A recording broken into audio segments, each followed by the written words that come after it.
उदासी, बंधन, उलझन, तपन सा जीवन, टूट रहा जो भीतर भीतर, किसका है ये अंतर्मन। तो आज मैं यहाँ जिनकी भी एनर्जी ले रहा हूँ, ये कोई ऐसे पर्सन है जो आपके साथ बुरा करके आज पछतावे की ऊर्जा में है। पूरा जीवन पछतावे के अलावा अब कुछ नजर नहीं आ रहा है इन्हें। ये बहुत बंधा अपने आप को महसूस कर रहे हैं।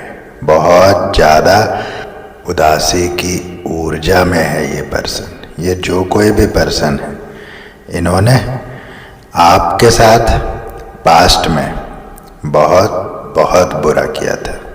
आपको पूरी तरह से डुबा दिया था, पूरी तरह से गिरा दिया था, पूरी तरह से बदनाम कर दिया था।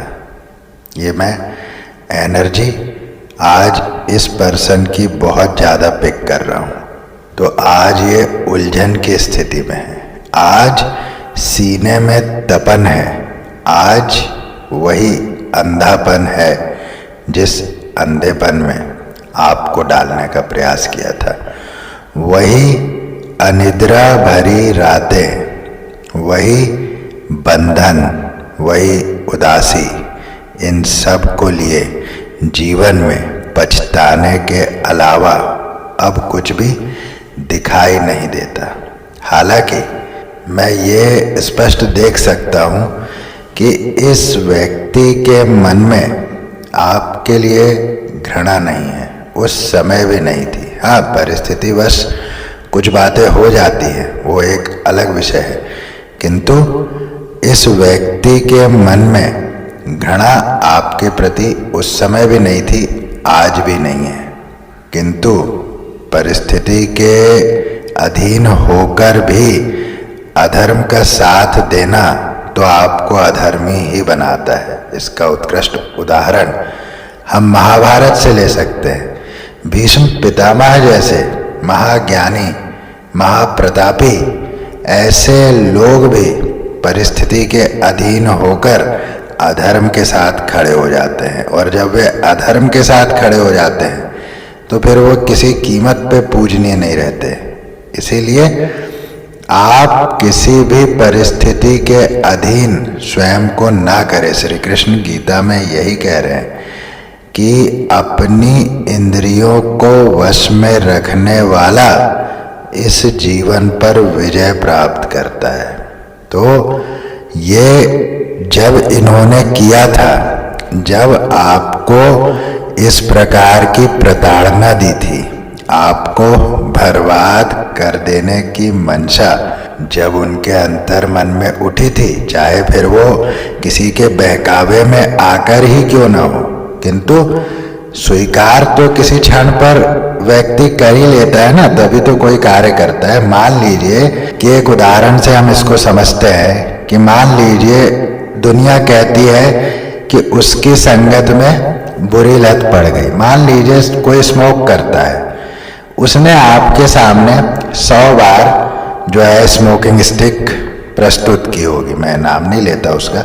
स्मोकिंग स्टिक आपके सामने 100 बार बढ़ाई होगी, आपने 100 बार मना किया, लेकिन 101वीं बार यदि आपने उसको हाथ में पकड़कर मुंह में लगाया है तो ये आप मान लीजिए कि वो 101वीं बार का जो वो क्षण था उसमें आपकी स्वीकृति थी, तभी आपने उसको हाथ में लिया और मुंह में लगाया था।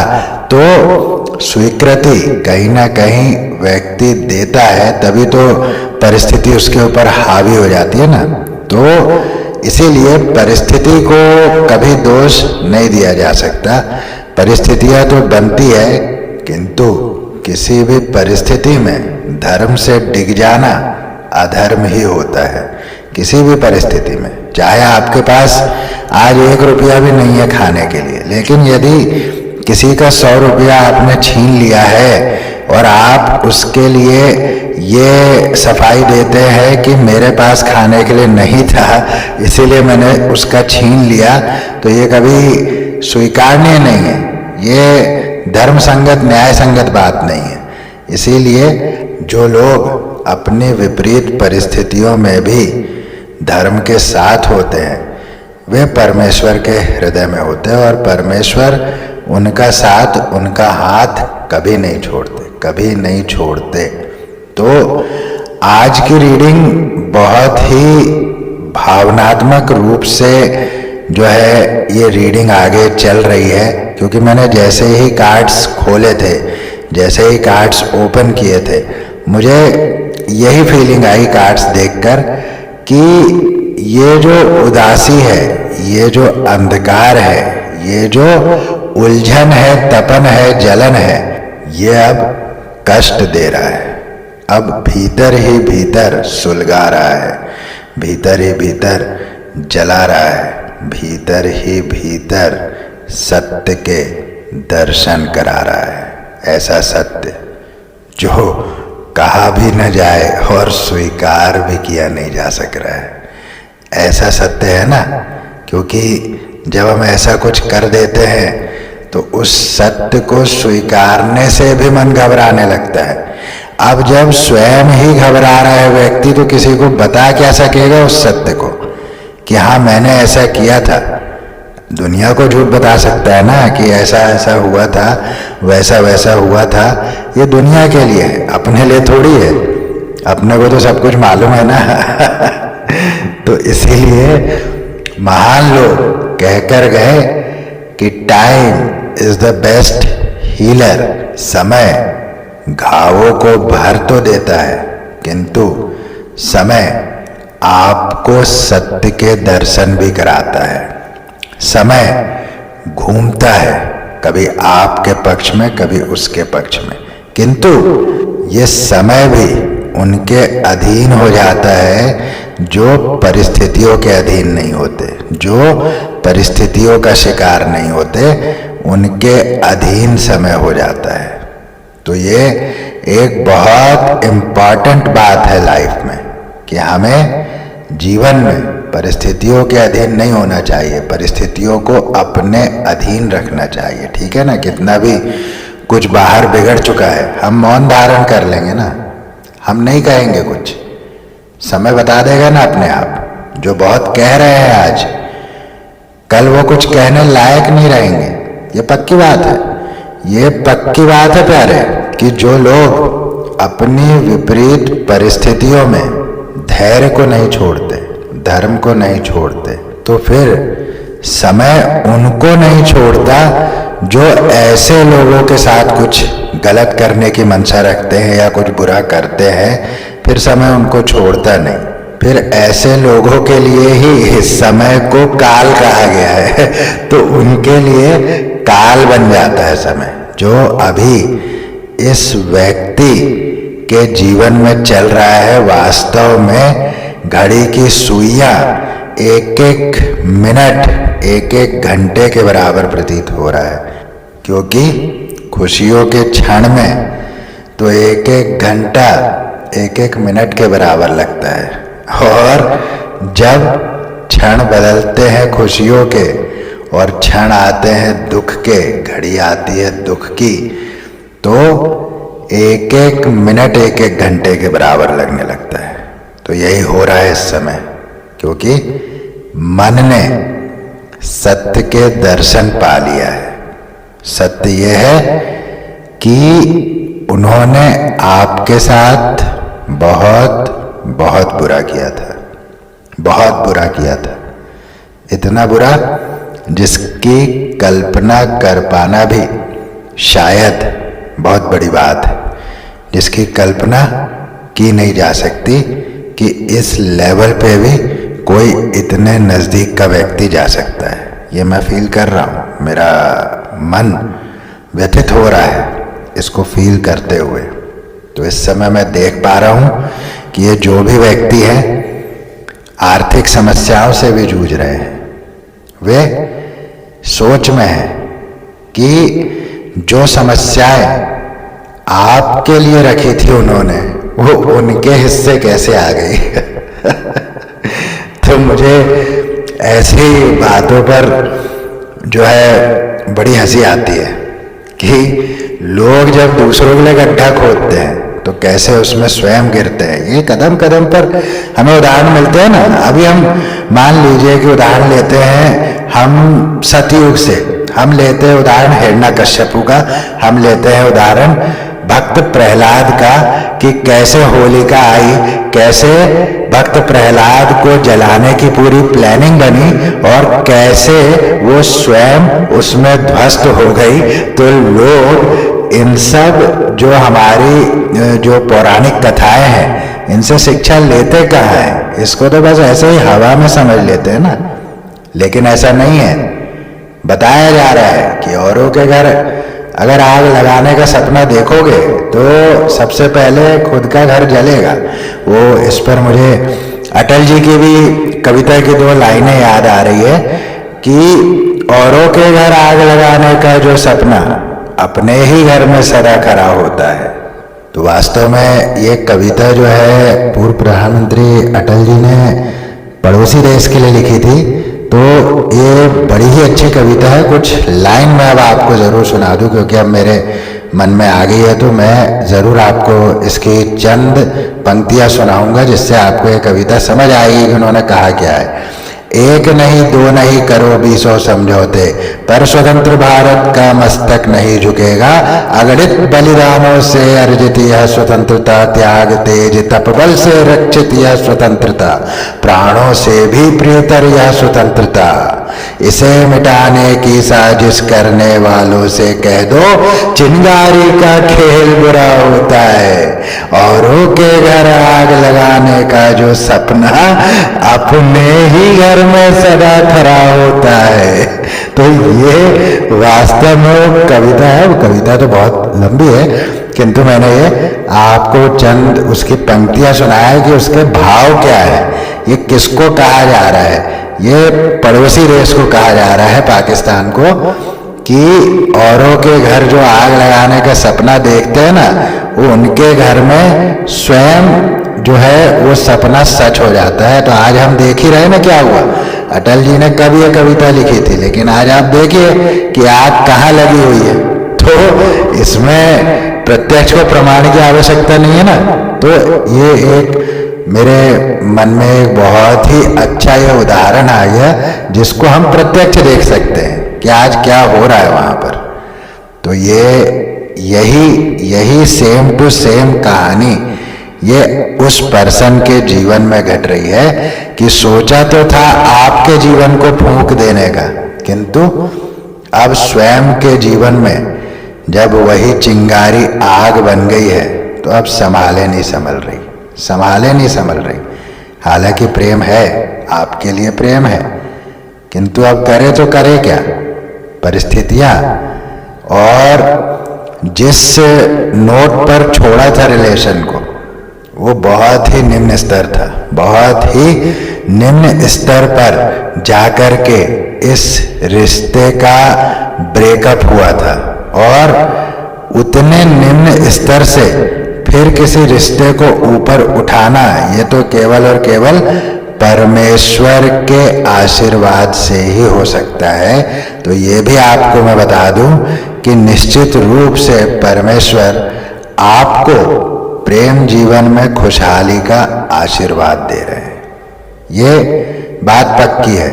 जो टावर आपके रिलेशन के बीच में चल रहा है वो ध्वस्त हो जाएगा, बेशक अभी आपके मन में भी बहुत सी खटास हो, लेकिन ये जरूर जो है मन की बातें बाहर निकलेंगी और जो टावर आपके बीच में बना हुआ है वो ध्वस्त हो जाएगा। पिछली सारी बातें खत्म हो जाएगी और आप एक खुशहाल प्रेम जीवन को लीड करने वाले हैं लाइफ में।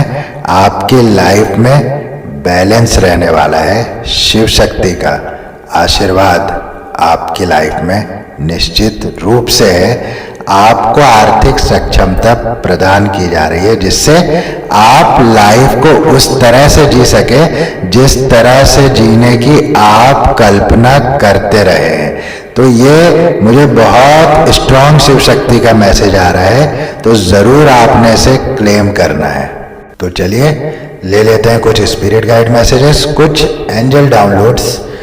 आगे बढ़ने से पहले एक जेंटल रिक्वेस्ट कि यदि अब तक चैनल को सब्सक्राइब ना किया हो, एनर्जी एक्सचेंज ना की हो, तो ज़रूर चैनल को सब्सक्राइब कर लें, बेल बटन को दबा दें, जिससे कि मैं जब भी नया वीडियो पोस्ट करूं तो नोटिफिकेशन पहुंचे सबसे पहले आप तक। वीडियो पसंद आए, रीडिंग रेजोनेट हो तो एक लाइक अवश्य करें, शेयर करें, साझा करें उन लोगों के साथ जिनको इस रीडिंग से कुछ शांति मिल सकती है, कुछ लाभ मिल सकता है, कुछ मोटिवेशन मिल सकता है।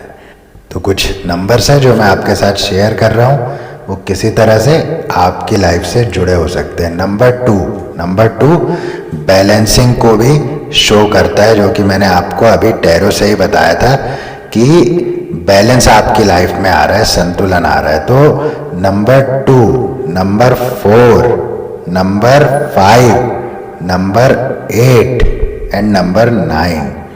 तो आप देखेंगे कि किस तरह से ये नंबर्स आपकी लाइफ के साथ अटैच्ड है, किसी तरह से भी अटैच हो सकता है। आपका बर्थडे हो सकता है, आपका मूलांक हो सकता है, भाग्यांक हो सकता है, तो जिस तरह से भी हो। तो डबल डिजिट है तो उसको आप ऐड करके सिंगल डिजिट पर लाएंगे।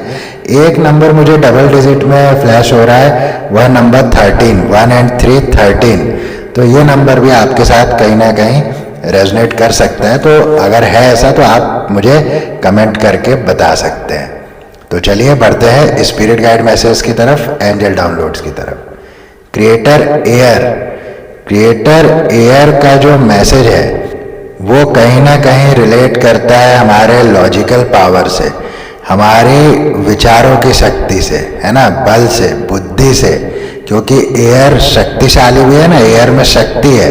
हम क्या कहते हैं, किसको हम पवन पुत्र कहते हैं और क्यों कहते हैं और उनसे क्या मांगते हैं? बल, बुद्धि, विद्या, ये सब हम पवन पुत्र हनुमान से मांग रहे हैं ना। तो एयर, पवन, तो एयर है लॉजिक, हमारे विचार करने की शक्ति, हमारे मस्तिष्क की ऊर्जा, ये एयर है।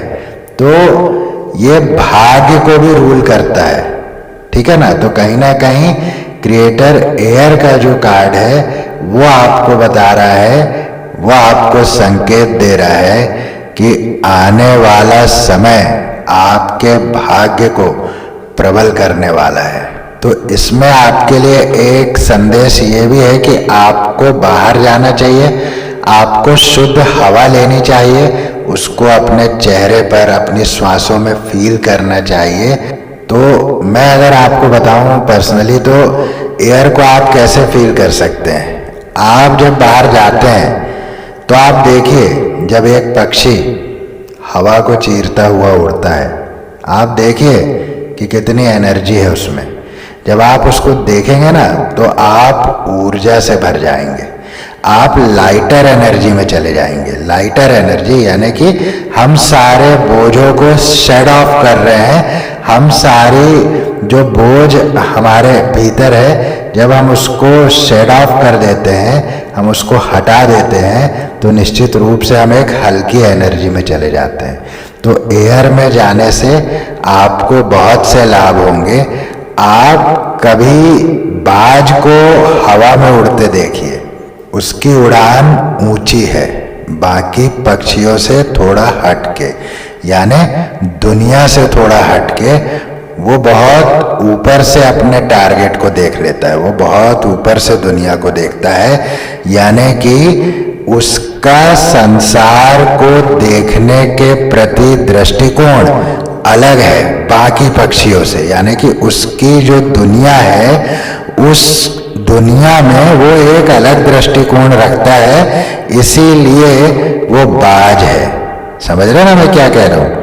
इसीलिए वो बाज है। तो एयर में जब आप जाएंगे तो अब मैं ये संदेश चैनल कर पा रहा हूँ कि आपको एक अलग दृष्टिकोण भी मिलेगा। और अलग दृष्टिकोण बहुत आवश्यक है। कोई आवश्यक नहीं कि हम जीवन में जैसा सभी सोच रहे हैं वैसा ही सोचें, जैसा सभी देख रहे हैं वैसा ही देखें। हमारा दृष्टिकोण यदि अलग है तो निश्चित रूप से हमको उस दृष्टिकोण से संसार को देखना चाहिए। और ये संभव है कि हमारा दृष्टिकोण ही बेस्ट हो। तो ये क्रिएटर एयर का आपको कार्ड कह रहा है कि हवा में जाइए, श्वास लीजिए खुलकर, मस्ती कीजिए और मस्ती में उड़ते पक्षियों के साथ भी आनंद लीजिए, तो जीवन हल्का हो जाएगा। Nourish the sacred feminine. तो ये आ गया बैलेंसिंग का दूसरा संदेश। पहला तो मैंने आपको टैरो से ही बताया कि आप बैलेंस में आ रहे हैं, शिव शक्ति का आशीर्वाद साक्षात आपके ऊपर है, आपके प्रेम जीवन पर भी है। तो नरिश द सेक्रेड फेमिनाइन ये कह रहा है कि जो भावनात्मक पक्ष आपका डिस्टर्ब हो गया था, मैंने कहा ना जो टावर बन गया तो वो ध्वस्त हो रहा है। मन में यदि कुछ ऐसी बातें जो खटास है, कड़वाहट है, वो भी निकल जाने वाली है। तो यही कह रहा है नरिश द सेक्रेड फेमिनाइन का कार्ड भी कि जो भावनात्मक पक्ष हिल गया था, बिगड़ गया था, बिखर गया था, वो सब कुछ अब ठीक हो रहा है। इसीलिए आप बैलेंसिंग में आएंगे और एक संतुलित व्यक्ति एक संतुलित जीवन जी सकता है। एक संतुलित व्यक्ति एक संतुलित निर्णय ले सकता है ना। तो संतुलन बहुत बहुत शक्तिशाली ऊर्जा है। मैं तो ये मानता हूं कि इस संसार की यदि कोई सबसे पावरफुल ऊर्जा है तो वो यही संतुलन है, यही शिव शक्ति है। Limitations inspire innovation.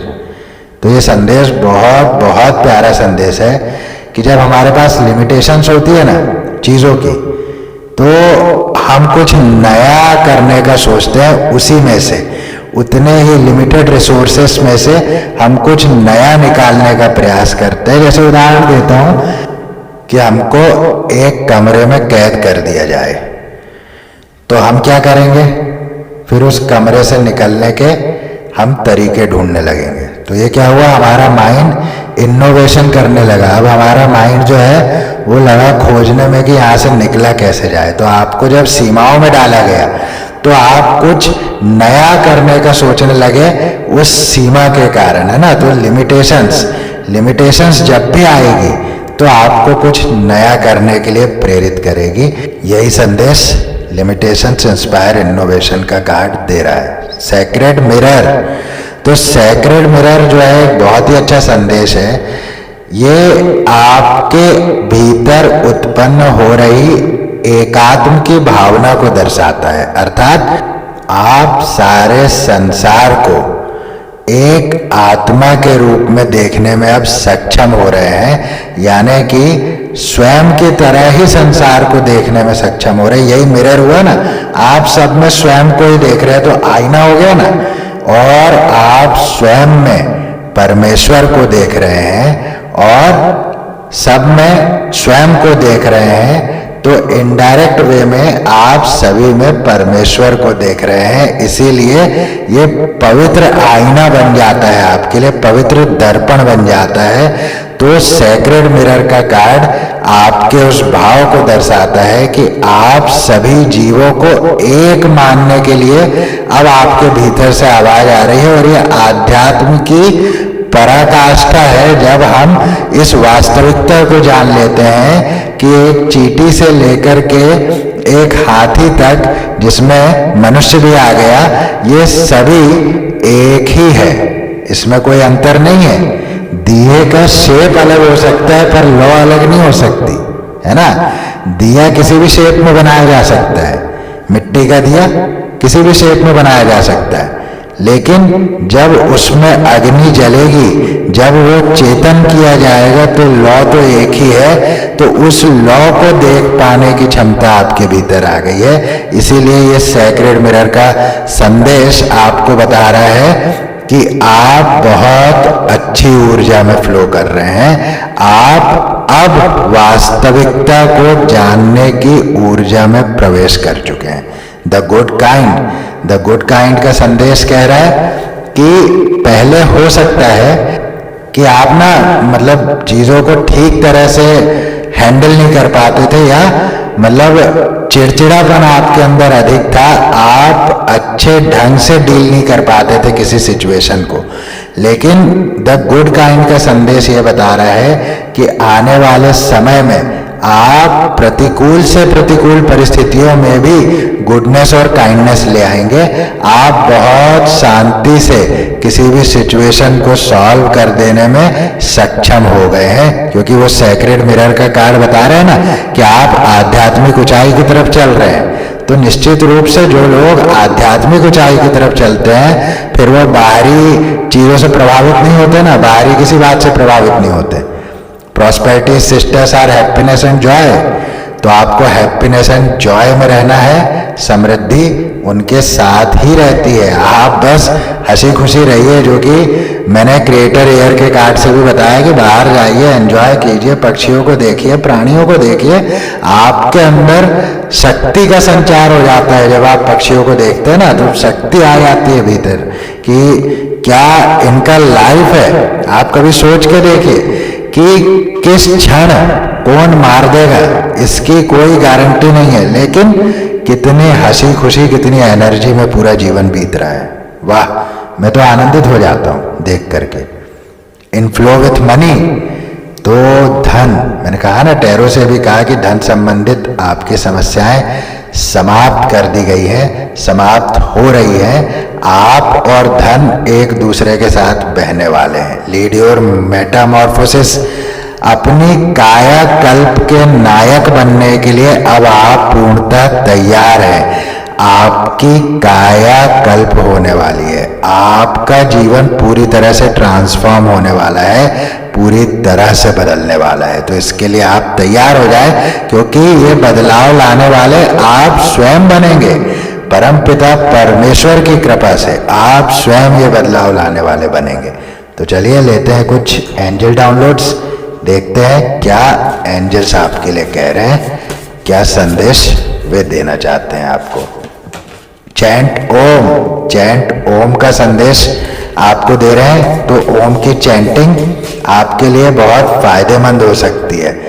Love is in the air for you, देखिए एयर का ये दूसरा मैसेज आ रहा है। तो एयर से इस समय आपकी कनेक्टिविटी बहुत इंपॉर्टेंट है, एयर से कनेक्ट रहिए। हीलिंग, तो अगर आप हील नहीं थे अभी तक, तो आपके लिए हीलिंग आ रही है। और जो मैंने बताया शुरुआत में ही, ये जिनकी मैं एनर्जी पिक कर रहा हूँ, जो बहुत कुछ अभी उदासी और बंधन की स्थिति में चल रहे हैं, ये हीलिंग का संदेश मुझे ये भी कह रहा है कि ये हीलिंग उनको भी प्रोवाइड की जा रही है। न्यू बिगिनिंग्स, तो आपके जीवन में न्यू बिगिनिंग्स आने वाली है। मैंने पहले ही बताया कि टावर ध्वस्त होगा और न्यू बिगिनिंग आपकी लाइफ में होगा, लव लाइफ में होगा, आर्थिक लाइफ में भी होगा। फाइनेंशियल अबंडेंस, अब देखिए आर्थिक लाइफ की बात कह रहा हूँ, फाइनेंशियल अबंडेंस का कार्ड ही आ गया।